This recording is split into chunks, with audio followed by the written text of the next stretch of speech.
আমি 20,000 করে টাকা দেব, ফ্যামিলি কার্ড, 4 কোটি মানুষকে আমি স্বাভাবিক জীবনযাত্রায় ফিরিয়ে আনবো। বলদ কি গাছে ধরে? আমি বুঝি না। বেগম খালেদা জিয়া উনি তো এখনো মুমূর্ষ অবস্থায় হসপিটালেই আছেন। উনি যে কোনো সময় ওনার অবস্থা খারাপের দিকে যেতে পারে।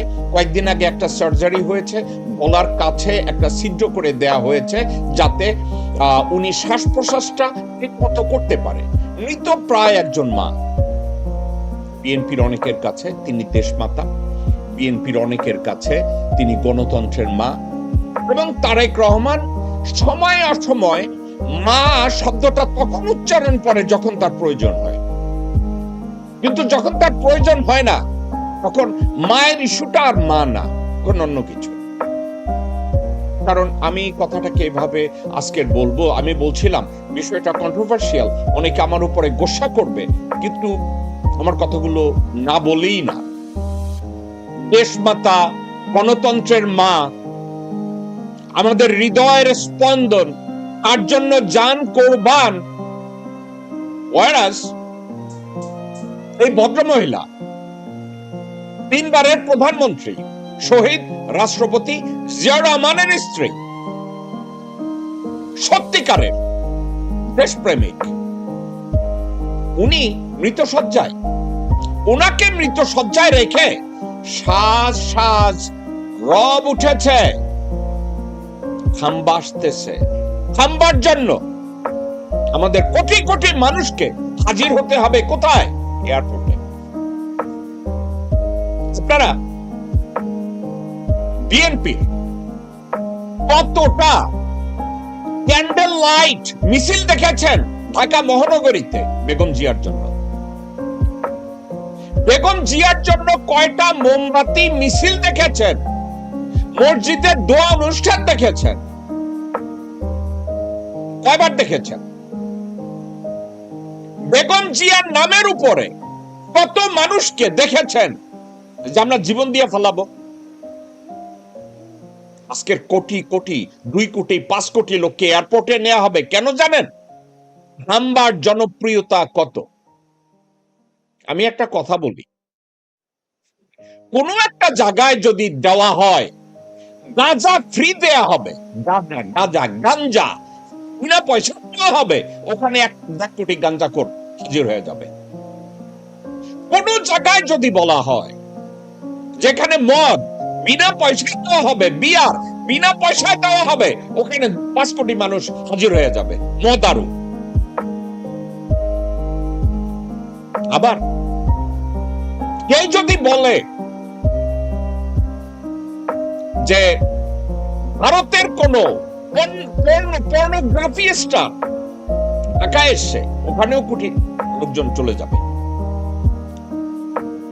আপনাদের মনে আছে না ভারতীয় পর্নো স্টাররা ওই যে নুড ন্যাংটা মহিলাদের যদি ঢাকায় আনে, ওখানে কোটি লোক হাজির হয়ে যায় না? তাইলে আমরা কি বলবো তারেক রহমানকে এখন এয়ারপোর্টে আনা হইতেছে কি পর্নো স্টার? উনি তো চুরিতে বিখ্যাত, উনি তো ভবন খাম্বা তৈরিতে তার তো বিখ্যাত গত 15 বছরে, এর বাইরে তো আর কিছু দেখি নাই। তাহলে সাবজেক্টটা কি দাঁড়ালো? গণতন্ত্রের মা বললেন যাকে বলছেন, দেশমাতা যাকে বলছেন, হৃদয়ের স্পন্দন যাকে বলছেন, তার জন্য একটু দোয়া আপনাদের মুখে আসে না? তার জন্য একটু মোমবাতি মিছিল করা আপনাদের মনে আসে না? ওনার বাসার সামনে বালুর ট্রাক রেখে এবং আব্দুল আউয়াল মিন্টু এবং আমির খসরুরা গণভবনে পার্টি করেছে। এটা বেগম জিয়া জানতেন? বেগম জিয়া জানতেন যে তাকে নিয়ে সংগ্রামী হচ্ছে, কিন্তু কেউ বেগম জিয়া সুস্থতার জন্য মোমবাতি নিয়ে রাস্তায় দাঁড়ায় নাই, মোমবাতি নিয়ে মসজিদে যায় নাই, মোমবাতি নিয়ে একটা মিছিল বের করে নাই, একটা মিছিল বের করে দোয়া মাহফিলের আয়োজন করে নাই। তাহলে আপনাদের দেশমাতা, গণতন্ত্রের মা হৃদয়ের স্পন্দন, এগুলো কি বিএনপির স্রেফ ভণ্ডামি, হিপোক্রেসি? বিএনপির আসলে হিপোক্রেসি ছাড়া আছেই বাকি।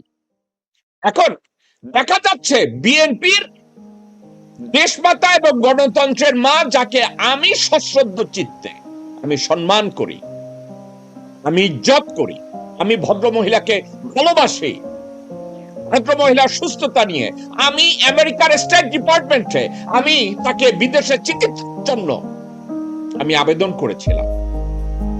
এখন বাংলাদেশে দেখা যাচ্ছে এই বেগম জিয়ার জন্য তারেক রহমান না, ওরফেদ আব্বাস না, আব্দুল আউয়াল মিন্টু না, সালাউদ্দিন না, দেখা যাচ্ছে জামাতের কেউ বেগম জিয়ার জন্য দোয়া করে। আপনারা ঠিক শুনেছেন দর্শক শ্রোতা, কেউ না, বিএনপির কেউ না, জামাতে ইসলামের বেগম জিয়ার জন্য তুলে মোনাজাত করে। বাহ, ভাগ্যের কি নির্মম পরিহাস! যার দল জামাত ঢুকাচ্ছে,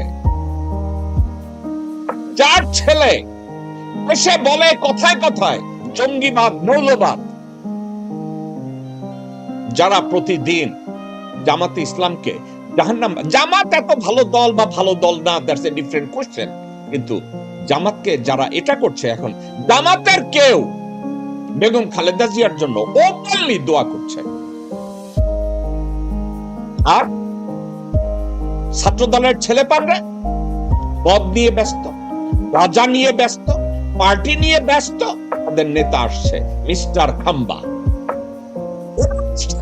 চলেছে, আমি 20,000 করে টাকা দেব, ফ্যামিলি কার্ড, 4 কোটি মানুষকে আমি স্বাভাবিক জীবনযাত্রায় ফিরিয়ে আনবো।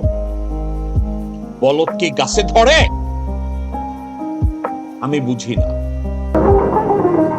তারা রইল বোকাপাট, তারা রইল বোকাপাট, ভেঙে ফেল রেল পাট, রক্ত জমাট শিকল পুজোর ভাষণ বেটি, ওরে ও তরুণ নিশান, ওরে ও তরুণ নিশান, তোর গলায় বিশাল ধ্বংস নিশান, প্রাচীর প্রাচীর ভেটি, তারা